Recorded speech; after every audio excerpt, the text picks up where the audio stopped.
Hello and welcome to Interpersonal Communication. Come to attend for the Summer 2021 course.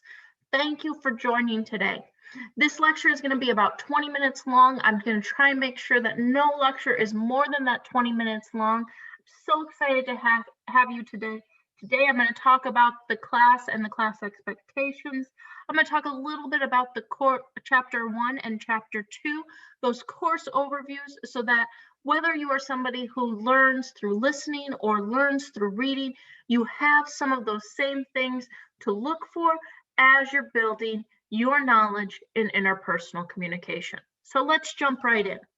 First off, my name is Dr. Samantha Dunn. I graduated in the spring of 2020 with my doctorate in teaching and learning.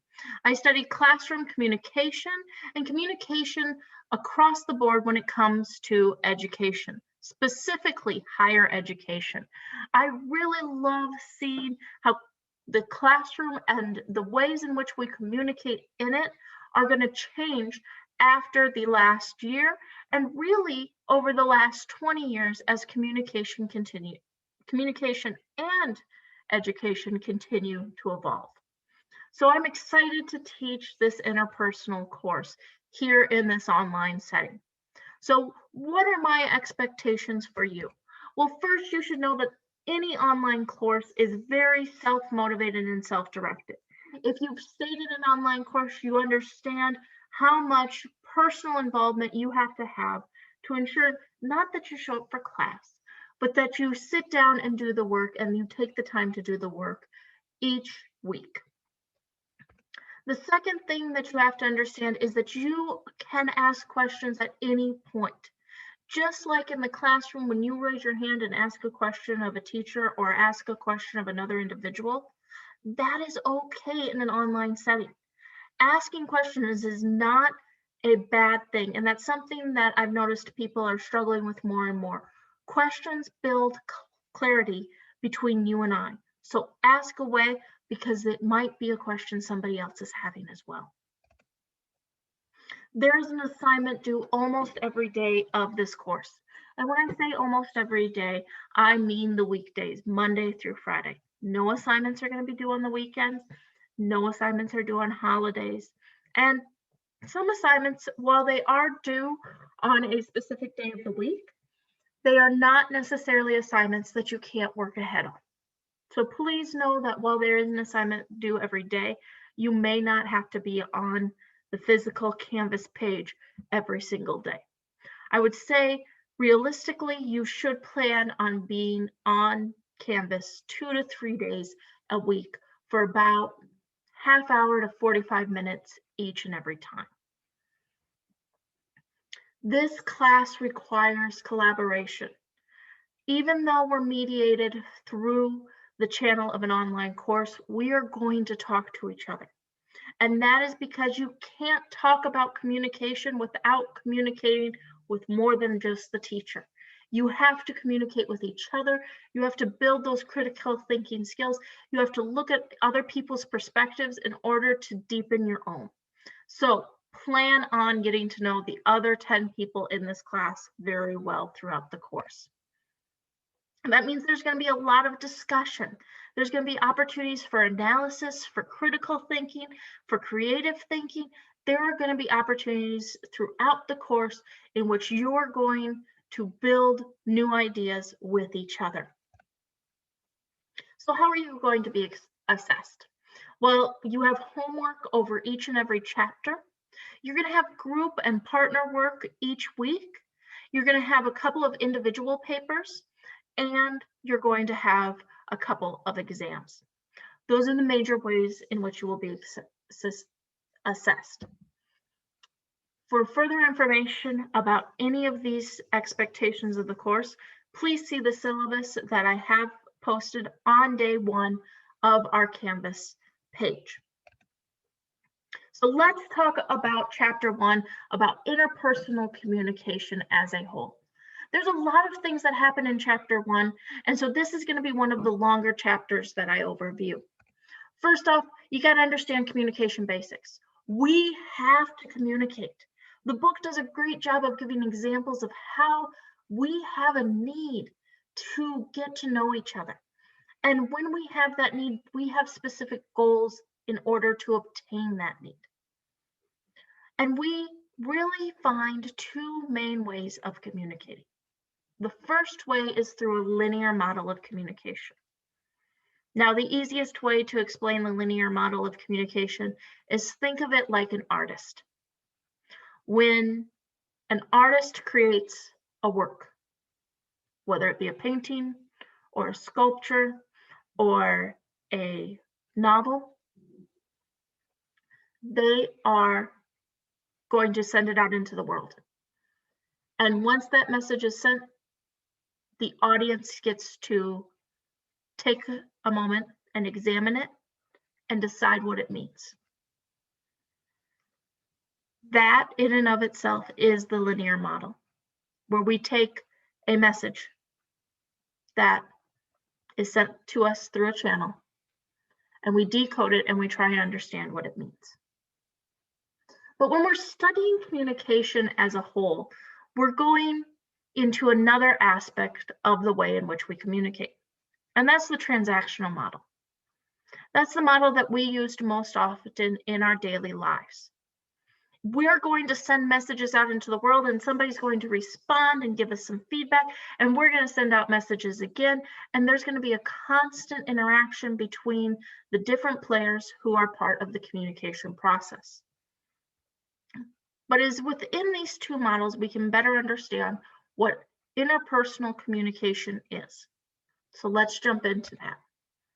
First off, you have to not only understand what interpersonal communication is, but you also have to understand the principles that guide any and every communication action we have. So first things first, it can be intentional. We can say we're going to do it, or it can be unintentional, or we don't even realize that that's what we're communicating. We are constantly communicating. There's no way not to communicate. And we, no matter how often we repeat the same words, are not going to repeat ourselves in the same way. Further, it is irreversible. In other words, when we send out a message, it is stuck there in the cosmos for somebody else to respond to. Communication does not happen in a vacuum. In other words, we are always finding ways to communicate further. And it is multidimensional. And what that basically means is that it is not only the content, the words that we use, the facial expressions that we use, the aspects of who we are. It is also about the relationship that we have with the audience, with the receivers that are part of that communication channel. And it is through those two different avenues that we build a relationship and clarity and communication messages to better understand the world around us. So what is interpersonal communication? Well, the book gives a definition and it gives some guiding principles, but I'm going to talk about it just within a single example. If I go to a restaurant and I have a waiter who is giving me, who takes my order and gives it to the cook and brings me back my food, and we have some small talk, and then I leave the restaurant. That is not necessarily an interpersonal interaction because we didn't work to build a relationship. Now, let's say I come in the following Tuesday and I sit down and have the same meal and talk to the waiter a little bit more and leave and come back the following Tuesday. Over time, I may build a relationship with that waiter. But it is something that happens through the exchange of messages that are going to build relationship itself. It's through those moments where we go beyond, here's my order, and I'm going back to my phone, and learn the person's name, build understanding, get to know that person on a level that goes beyond simply the waiter-client relationship. So to be able to build interpersonal relationships, build our understanding of interpersonal communication as a whole, we have to understand the communication competences that are required for us to feel confident in building those relationships. And the book goes through and defines 3 major areas and a little bit further into the specific appropriate behaviors that are common when we talk about communication competencies. And so one of the questions for this first homework, for chapter 1 homework, is about where you feel most competent. So as you read this chapter and this section specifically, really take some time and reflect about what skills you have and what skills you want to continue to develop as we move forward with this class. The final piece of the puzzle that is talked about in chapter 1 is when we build interpersonal relationships, we also have to have an understanding of the different cultures that we play a role in. And I'm not simply talking about the cultures in the sense of our nationalities or our ethnicities. I'm also talking about the cultures that we we participate in throughout our daily lives.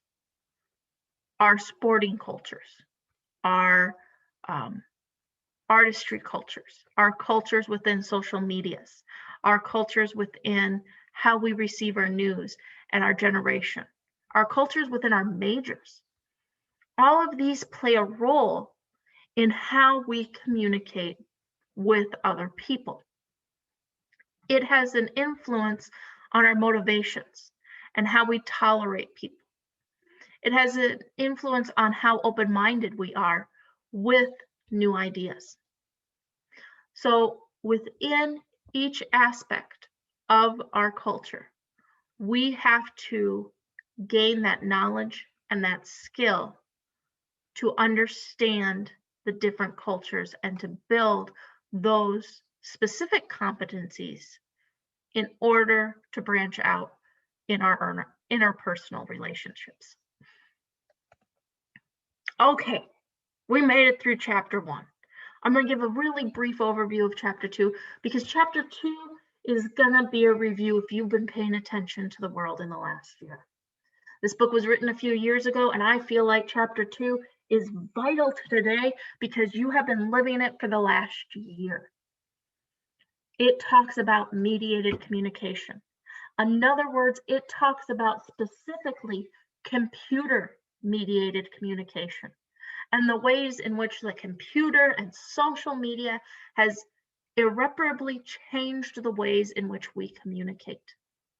It's going to talk about cyberbullying. It's going to talk about social media as a whole. It's going to talk about what that means for the changes in generational understanding and understanding as the world as a whole.